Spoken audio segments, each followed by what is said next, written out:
Hey everybody, thanks for joining me on another one of Chris's beer reviews. Today I'm going to be reviewing the West Coast IPA from the Green Flash Brewing Company. It's handcrafted in San Diego, California. It says extravagantly hopped. We have an alcohol percentage of 7.3% ABV. And let's see if it has anything else on here. Just a government warning that most beers typically have. You can check out greenflashbrew.com for the brewery.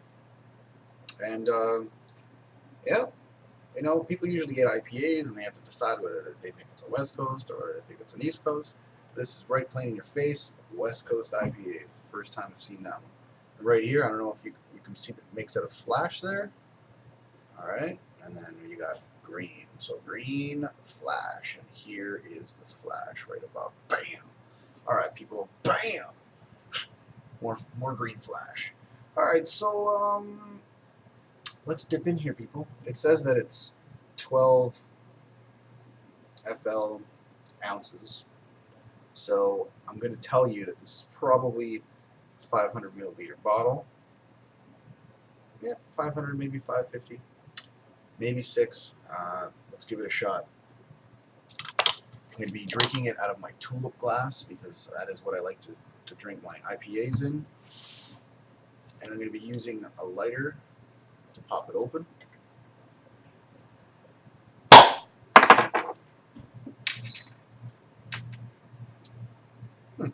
Very, very delicious aroma. A lot of people that don't like IPAs do not like the smell. They do not like this taste. It is a very bitter, hoppy taste. So here it goes, people.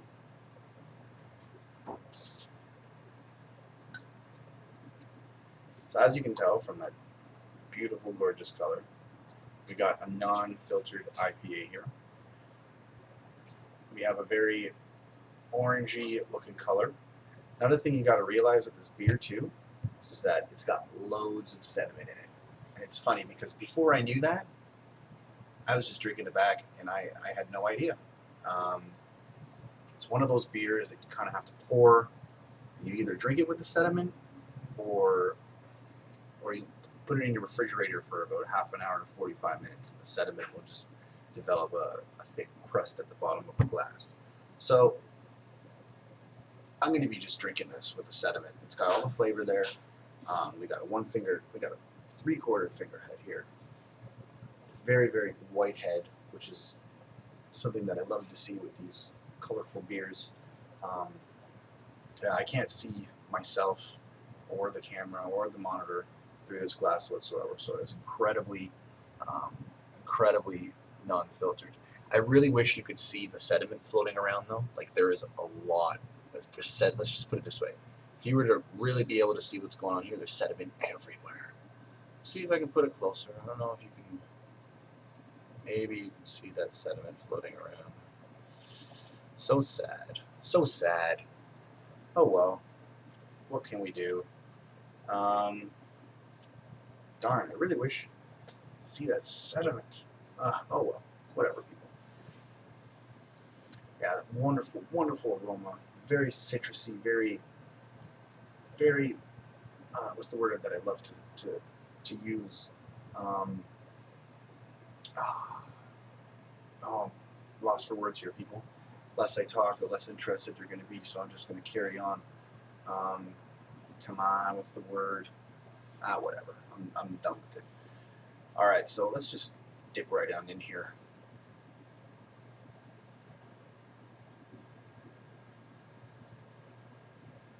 That's a West Coast IPA. Woo! Still very smooth. If you didn't know that there was sediment in this beer, you could drink it right down without even knowing. So you don't taste it, you don't feel any thick things going down your throat.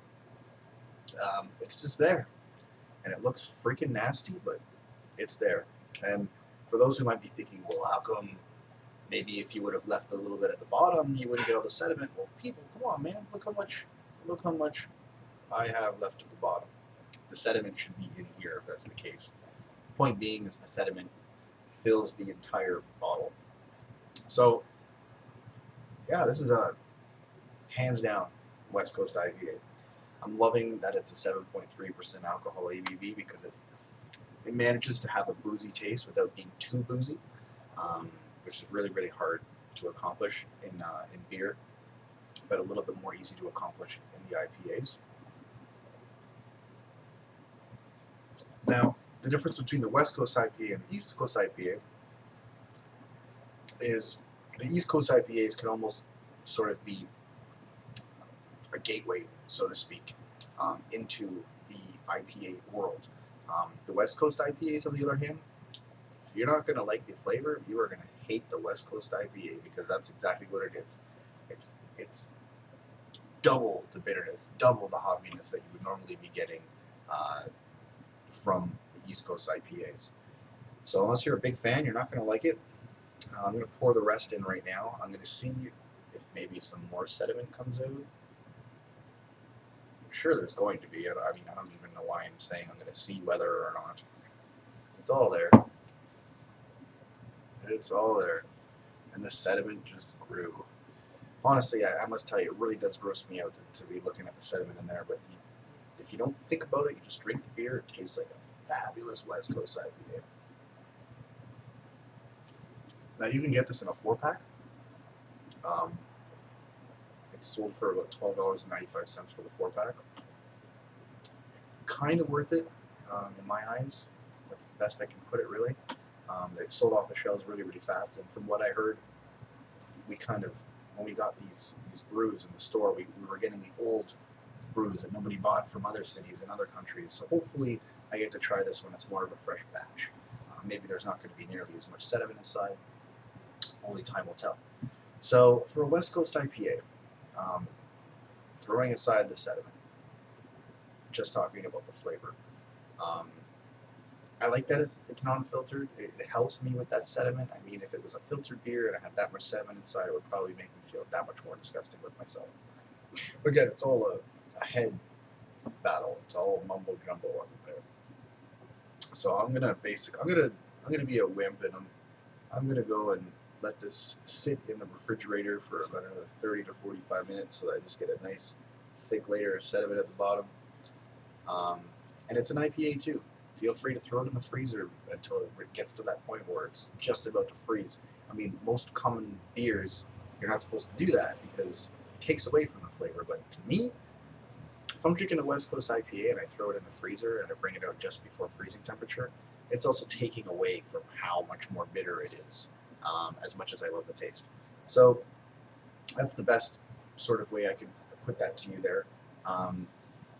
The word I was looking for earlier that I couldn't think of was that it's a very pungent flavor. You're not getting the zest of the orange. You're getting the orange flavors of the orange. You're getting the grapefruit flavor right in there. You're not getting the zest or the skin off of any of these fruits. You're really getting a very very good flavor. So that explains that a lot better. IPAs generally always taste like the zest of an orange or the grapefruit. Sometimes they taste like pineapple, and sometimes I've even found when they're very light on those flavors, sometimes I find that they can even be as close to the taste of an English ale. So there's a lot of different things that you can look forward to at an IPA. So this is quite interesting. For those who like West Coast IPAs, pick it up. You'll be a fan. All right, people.